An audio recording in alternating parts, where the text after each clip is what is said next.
expert amateur, and welcome to the next edition of my choosing a PC fan series. This one is going to be about installing fans.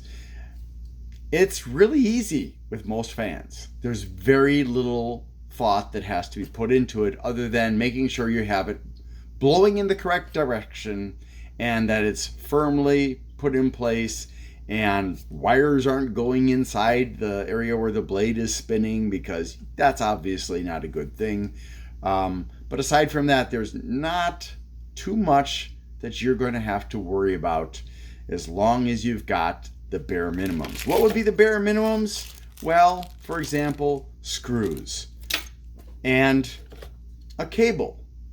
Now you might be surprised, but some fans do not come with a cable because they are designed to be used for something like daisy chaining, for example, or something else like that. So they may only come with a pigtail like that, or whatever you want to call that, just a little stub, and then you'd have to have an extension that you can plug into it like this one has, and that allows you to have the range you need to be able to plug it in.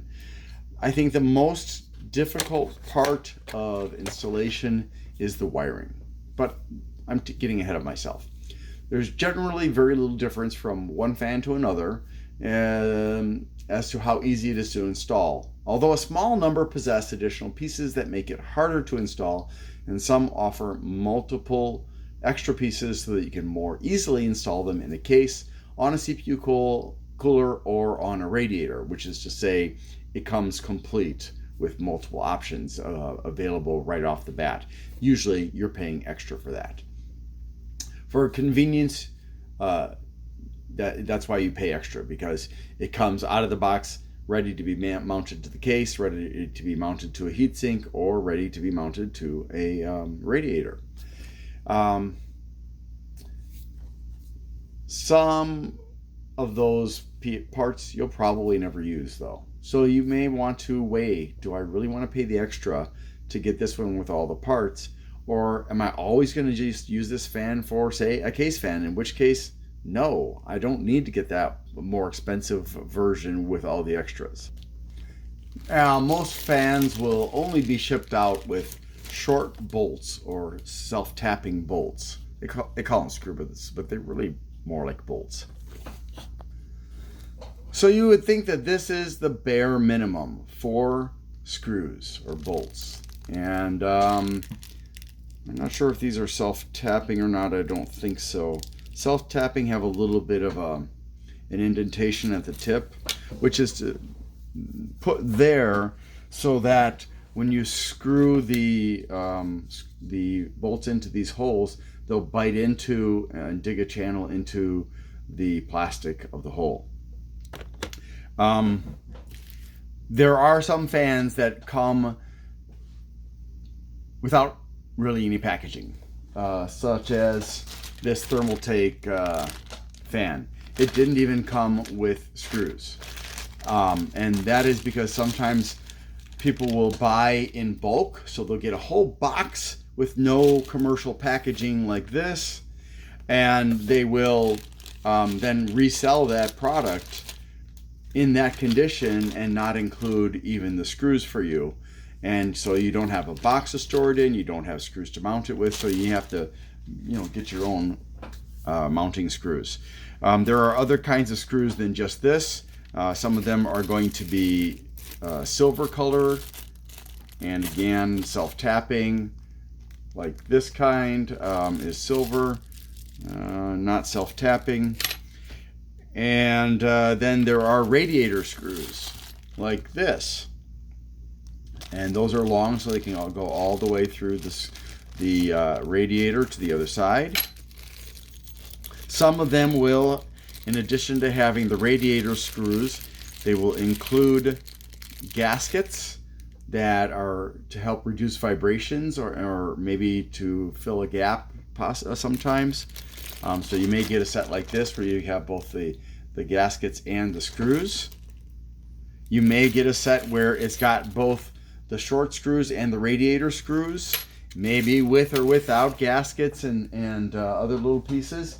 On some of the more upscale products, you may get plastic pins to use to install your fan. Some of them, like this Be Quiet Silent Wings Pro 4, have special corners that you can change, and each kind of corner has its own function. And I find it's very difficult to get it out. It's, you know, they claim on the website that it's easy, but the truth of the matter is, it is not. It is a pain in my butt. But anyways, I can't get it off. I'm sorry. It's just so very annoying. Yeah, I can't get it. So, but they come with other kinds of corners that you can use for other purposes, like for an air cooler, or I'm sorry, a water cooler. You know, so there's a nice variety of options available to you. So you may find that is part of what you get with your fan. You may find a fan like this noise blocker that comes with it comes with a sticker. Ooh. And it comes with screws. It comes with radiator bolts. It comes with a gasket. Like this actually comes with this frame gasket like this. And this is one of the fans I'm talking about when I say it's difficult, because you have to really kind of work at getting this gasket in place properly. And then, yeah, so I think quite frankly, the best solution in this case is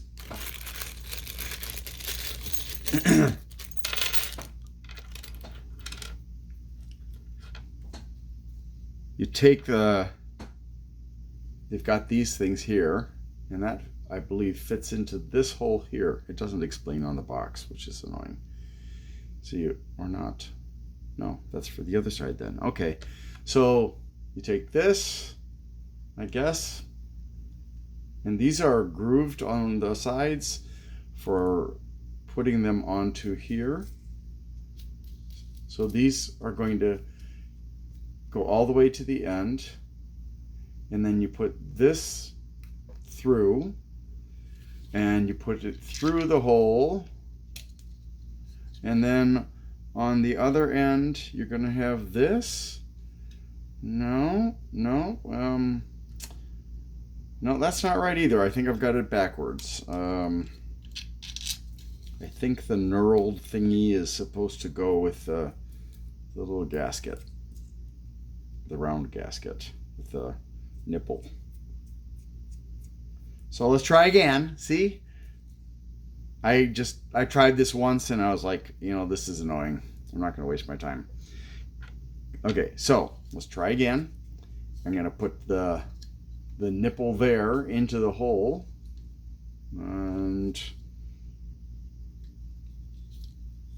then I'm going to put the bolt through there. Or maybe I should have put the, oh my gosh. Okay, I'm going to put the bolt through the hole first. Then I'm going to stick the whole thing onto the frame and hold it in place and hope this works. Then I'm going to take this nipple thingy and slide it onto the bolt and push it into the hole. And then I'm going to take the locking, the washer, not a washer, it's more like a nut. And I'm going to tighten that in place. And so you have to do that with all four sides. And then I don't know what to do to mount it onto whatever it's supposed to actually mount onto, because now you don't have, if all the holes are being used like this, you don't have any holes. So I'm not sure if, you know, I'm not sure whether there was some kind of, if this is like designed specifically to be mounted on a case, and this part would be on the other side of the case, or what it is. So yeah, so installation can sometimes be confusing, especially because some companies don't bother to give proper documentation. And that's not just for fans, which are the easiest, pretty much the easiest thing about assembling a computer. So yeah, you can be very frustrated sometimes. And some companies are famous for providing poor documentation. Like, I'm looking at you, Corsair. Really bad at documentation. So, yeah, it can be a pain in the butt sometimes to install something with the parts that you're given when they don't bother to give any information. And I couldn't find information online. Maybe I didn't look hard enough, but maybe it's also because this is an older model from Black Noise. It's a German company. And they're supposed to have really good fans, though, but they're not very common in the US. One of the other things I don't like about this is they have PWM cables, but as you can see, instead of a tab over here that only covers 3 of the pins, it's got a tab that goes all the way across. So you cannot easily plug this into, well, you can plug this side easily into the header, but if you wanted to, say, use this on a non-noise blocker or a non-black noise fan, because of the difference in the design, it's not compatible. And you might break off the tab entirely when you're trying to plug the two pieces together, because this fits this, but if it's the other type, it doesn't fit. And I'll show you that with this. So you see the slot there, and now if I take this, you can see that the tab is bumping against that ridge there. So then you have to force it on, which could damage the pins. It could break the tab off. So yeah, that's that made this particular extension cord, which otherwise would have been very useful, to be not particularly useful to me. Unless I shave it off, you know? That would be the only solution, is to shave off that annoying, the edge of the tab where it shouldn't be all the way across. Let's see, what else? So, yeah, so most fans, again, offer just the short bolts or self-tapping bolts. Although some of them will have the pins like I showed you, and there are a lot of different kinds of rubber pins that go through many different designs. I would say if you have a choice between rubber and silicone rubber, definitely get the silicone rubber. Regular rubber is going to harden and it's going to be more fragile than silicone rubber. So sometimes when you're pulling it through the holes in the frame of the fan or through the case, if it's just regular rubber, it's going to break, and then you got to find a solution. So if you don't have any extras, then you have to go, buy a solution to replace the damaged one. And especially if you're going to be installing and using those same rubbers over and over and over again, the regular rubber is not going to stand up to being pulled out and put back in, pulled out and put back in over and over and over again. Some of them, when I pull them out, they make me very nervous because of how much they stretch, the regular plastic rubber ones, and I'm like, oh, don't break, don't break, don't break. So I'm trying to ease it through as gently as I can. And some of them just don't do a good job at all of holding a fan in place. However, the rubber, whatever kind it is, does help to dampen some of the vibration so it doesn't travel into the case or into the heatsink or into the radiator. However, those made with, let's see, like I said, they get harder and become easier to break as they get older. The single largest contributor to ease of installation is the size of the fan, especially thickness. So be careful to make sure that the fan won't clash with nearby parts. Most fans are 25 millimeters thick. However, there are fans that are 30 millimeters or even 38 or 40 millimeters thick. And while almost all cases and coolers are designed with 25 millimeter thick fans. That means that you may like have your something over here and you try to put it in a 30 millimeter and it won't fit because that extra 5 millimeters is hitting this object here.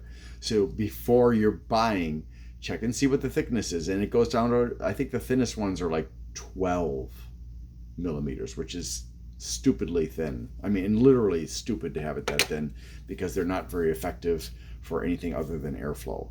They're horrible for pressure. Although the larger the overall size, you know, the more that helps, but still.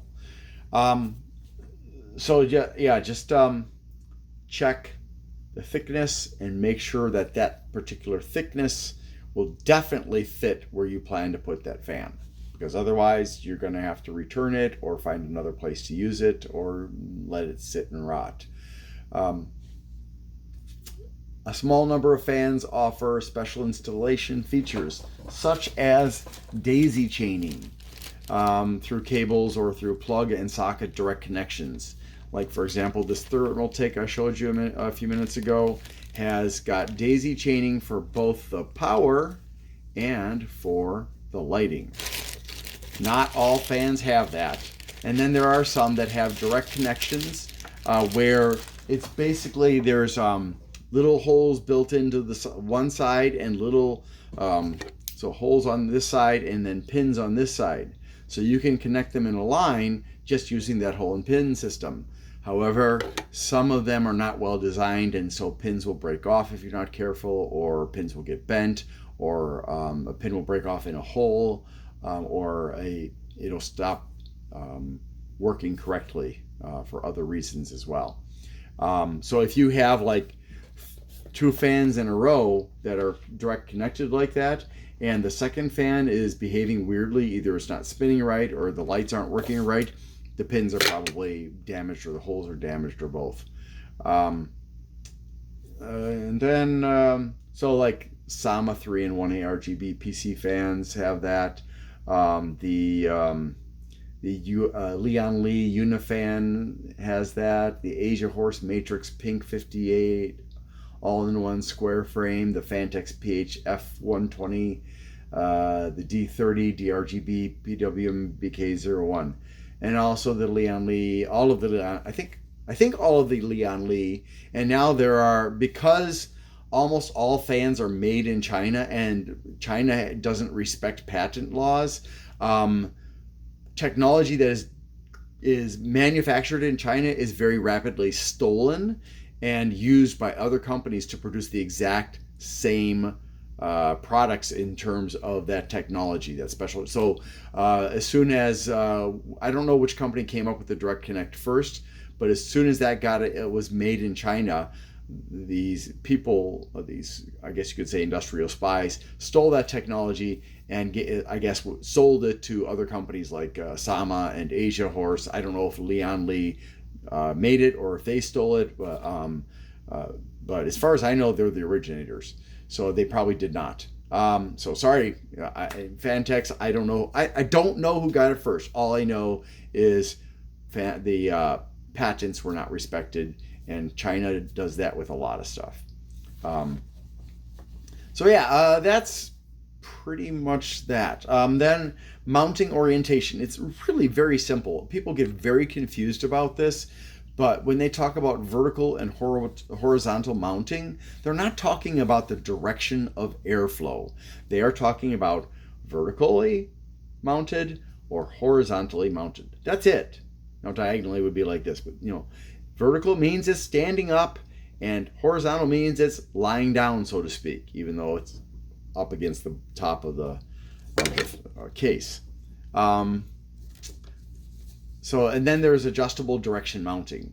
This is an extremely rare feature in which the frame is designed so that you can adjust the direction of airflow on 2 or 3 axes. The only fan that I'm aware of that offers this, and I don't have it, I couldn't find it anywhere in the US, it's made by Inwin. It's called the Mars 120 millimeter fan. It actually has a frame that is connected to an inner frame, and that outer frame can be not partially. It can be partially detached, so you can actually use it as a stand for the frame if you want to put the fan on your desk, or if you want to put the fan on the bottom of the case and have it blowing diagonally at something, or you can have that outer frame mounted to the case, and then you pull the fan away from that outer frame so it's pointed down, for example, or pointed to the side or whatever. Very cool idea, a bit on the expensive side and very hard to find in the US. It's over $60. You'd be better off if you can find it, buy a frame that can do that for you, control the direction of flow, or make a channel that controls it, that shoots the fan wind into a particular direction, or 3D print something that can do that for you, because I don't know of any other fans that are designed that way. And if you're in Europe and you find it, let me know what you think of the Inwind Mars. Finally, that is actually it. So if there are any questions or comments, please put them down below. And if you don't mind, please like and subscribe and share my videos, please, so that others can find out. And hopefully this has benefited you. Thanks so much for watching, and I hope you have a great day.